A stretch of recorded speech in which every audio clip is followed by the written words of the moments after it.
Bien, continuamos con Revista 110. Son las 6:01 en la mañana. Buenos días, Junior. ¿Cómo está todo? Buen día, Carlos. Buen día a la audiencia de Revista 110. Junior, yo quisiera que tú me explicaras, tú que eres tan experto y tan analizas también los Experto. temas, bueno, que tan seguidor, vamos a decir, si no te gusta el término de experto, de los temas relacionados, por ejemplo, con la crisis griega. Dime, ¿qué es lo que le están proponiendo? Porque de las pocas cosas que he escuchado, yo he decir que están proponiéndole hasta que trabajen los domingos. Y también sería bueno saber si el plan de rescate que le está planteando Europa a Grecia está dirigido básicamente a recuperar su dinero, los acreedores, o de cierta manera le busca dar una solución duradera, un respiro a los griegos de que puedan sobrevivir, que te puedan ir adecuando la economía a su realidad actual. Mira, Carlos, todos los análisis que se han hecho de cara al acuerdo final a que ha llegado el primer ministro. Digo acuerdo final porque todavía falta que mañana justamente el Parlamento griego pues apruebe ese acuerdo. Indican que lo que ha hecho la comunidad acreedora internacional de Grecia es poner de rodillas Sí. a los griegos y sobre todo al primer ministro Alexis Tsipras, pero además que en el futuro inmediato no presenta ninguna solución de fondo a la grave crisis por la que atraviesan los griegos. En lo fundamental, te he dicho que todos los acreedores piensan iguales. Y no Lo que será, se propone básicamente es recuperar su dinero.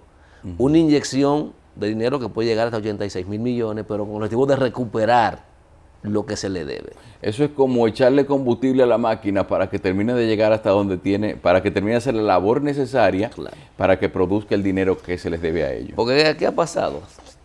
Si tú recuerdas luego del triunfo del no en el referéndum, te dije ojalá que los acreedores no se radicalicen. Y exactamente ocurrió eso. Se radicalizaron. Después del no, pues se radicalizaron. Y las propuestas anteriores eran más benignas que las que han obligado a firmar a Grecia.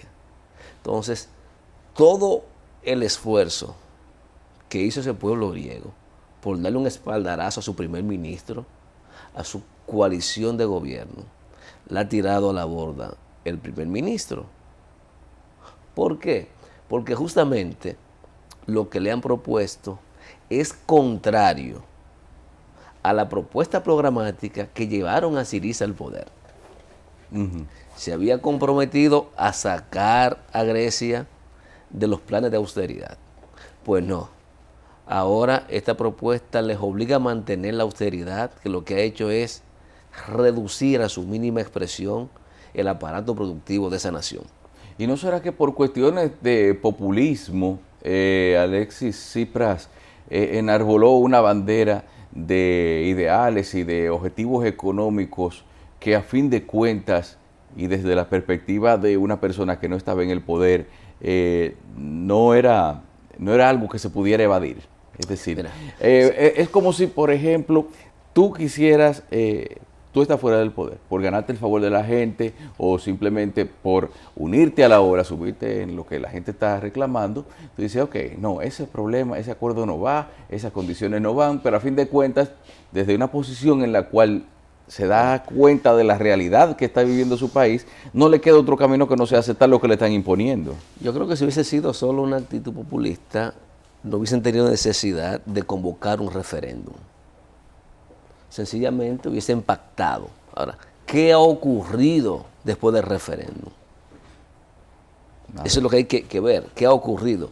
¿Qué ha motivado a que tengan que aceptar los términos y condiciones que ha planteado la Troika?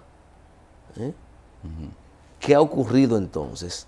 ¿Cómo va a explicar el primer ministro griego, su nuevo ministro de Finanzas, cuáles son los causales, las motivaciones que lo han llevado a pactar en términos no favorables para Grecia y opuesto a la voluntad popular que se expresó en el referéndum, que concretamente 61% de los griegos habilitados para votar le dieron un espaldarazo.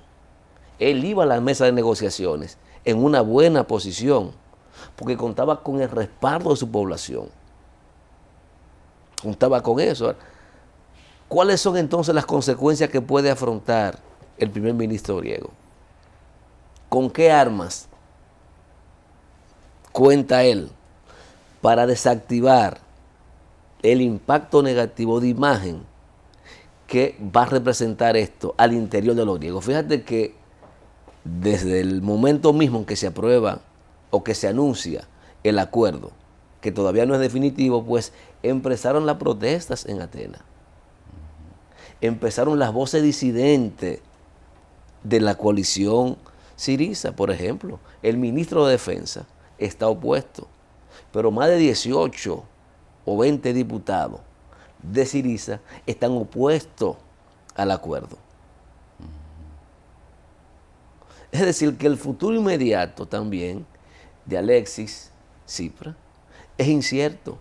Hay quienes plantean que a lo mejor hay cuestiones que él va a resolver cambiando los ministros. Hay otras que no. ¿Cómo va a afrontar la situación que se le pueda presentar en el Congreso? ¿Cómo va a lidiar con eso?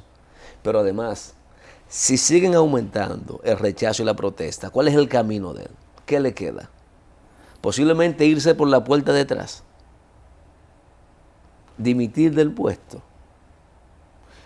Bueno, es una situación difícil. Es una situación difícil y sobre todo más complicada cuando ha actuado contrario, no solo a lo que había sido fiel durante los primeros 6 meses de su gobierno, que era su plan de respetar las conquistas sociales de Grecia. Sí, pero su plan de revertir la situación de austeridad, su plan de renegociar la deuda, luchar también por una quita de la deuda, mantener las pensiones, los niveles que han tenido ahora, y superarlo. Pero si son ciertas todas las cosas que están circulando en cuanto a las causas de la crisis griega, yo creo que hay muchas conquistas sociales que si bien que no pueden considerarse como tales, porque conquistas sociales que a fin de cuentas sean insostenibles por una economía en el tiempo, o también el problema de las administraciones pasadas también, porque no todo el mundo le gusta cargar a nadie le gusta cargar con los platos rotos. Si definitivamente se están entrando en una crisis por una falta de responsabilidad y de rigor en las recaudaciones, vamos a decir, de los griegos, entonces no querrían que un gobernante que les ofreció que las cosas no iban a cambiar, sino que iban a mejorar, venga y le ponga la que situación más actualmente fuerte. no tienen con qué comer y usted quiere ayudarlo, y de entrada lo que le está planteando es un aumento desorbitante de los impuestos, ¿cómo usted lo ayuda? No. Te pregunto. Un país que lo que necesita es la generación de empleo estable, políticas sociales que aparentemente no van a contribuir con eso. Porque es lo que está planteando. Entonces, ¿cómo es que usted va a lograr que Grecia, más allá de lograr pagarle su dinero a quienes le han prestado, que no le ha interesado en lo absoluto qué ocurrió con los anteriores planes de rescate? Porque no le interesa, lo que interesa es recuperar las inversiones que han hecho. Aunque esto implique que ese país se consuma en lo inmediato en las más profundas precariedades que puede llegar una nación que no solo ya no tiene capacidad de pago, sino que la gente, vemos los reportajes en la calle, cómo es que están los griegos. Entonces, ante esa situación, la posición correcta es presionar para el pago o tenderle efectivamente la mano para que puedan levantarse, darle la oportunidad de que en tiempos relativamente prudentes, luego de consolidar su situación, pues pueda iniciar un proceso de negociación de esa deuda y pagarla. ¿Qué es lo importante? ¿El capital para los acreedores o el capital humano griego? Bueno, mira, aquí veo unos detalles. Los socios, como dicen, exigen a Atenas que apruebe leyes en las próximas 48 horas. Bueno, tiene. Oye, No solamente eso, es que expresión por al donde extremo. quiera, por donde quiera.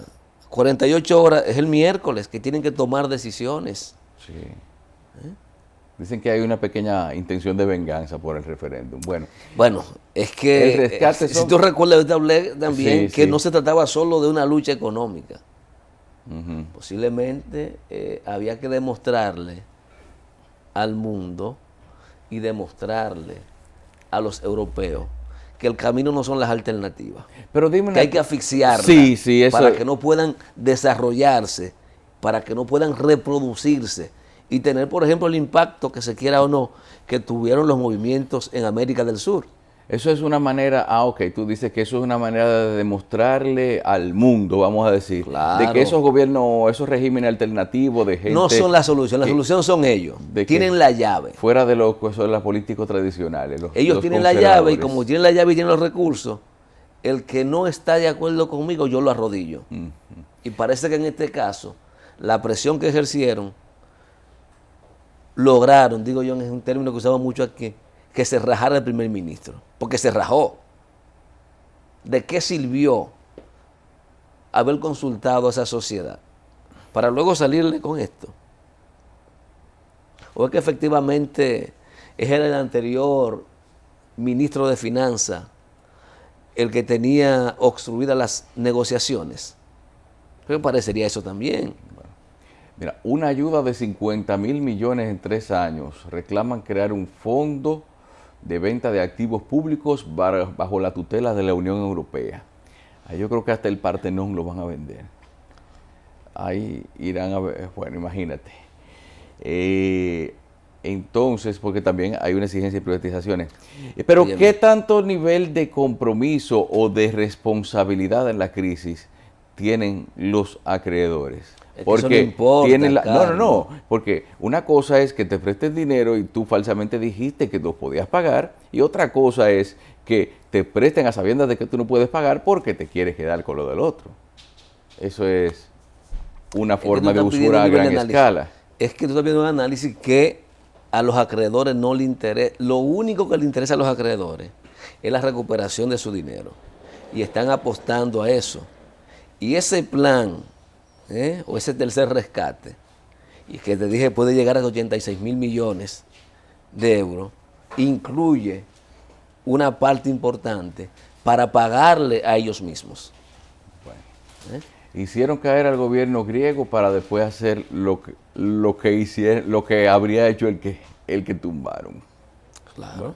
Al mira final qué estamos en la misma Qué cosa. situación, o peor. Bueno, Porque esto Peor, no es ninguna pe- alternativa. peor porque ahora siguen en la misma situación y le suman la desesperanza, entonces, eso es lo que pasa. Bueno, no hay esperanza. Bueno, Precisamente por eso las reacciones, que todavía, yo digo, son tímidas.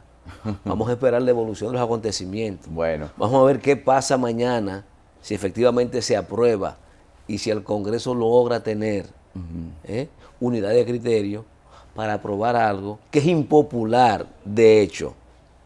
Impopular porque así lo dijo un referéndum, que ese no era el camino. Ahora, ¿cuál era el otro camino? Que yo creo que era el que tenía que seguir el primer ministro. Mantenerse al lado de su población. Porque le dijo, lo que nosotros queremos no es eso. Y saben cuáles eran las consecuencias. Sabían cuál era la consecuencia. Pero había que trillar ese camino. Y que pasara lo que tenga que pasar. Porque al final la situación seguirá siendo caótica y con un importante rechazo social para el primer ministro. Y yo digo la virtual división de la coalición de gobierno. bueno. Vamos a hacer una pausa, son las 6:16. En breve está Félix de Sena con nosotros en la información deportiva.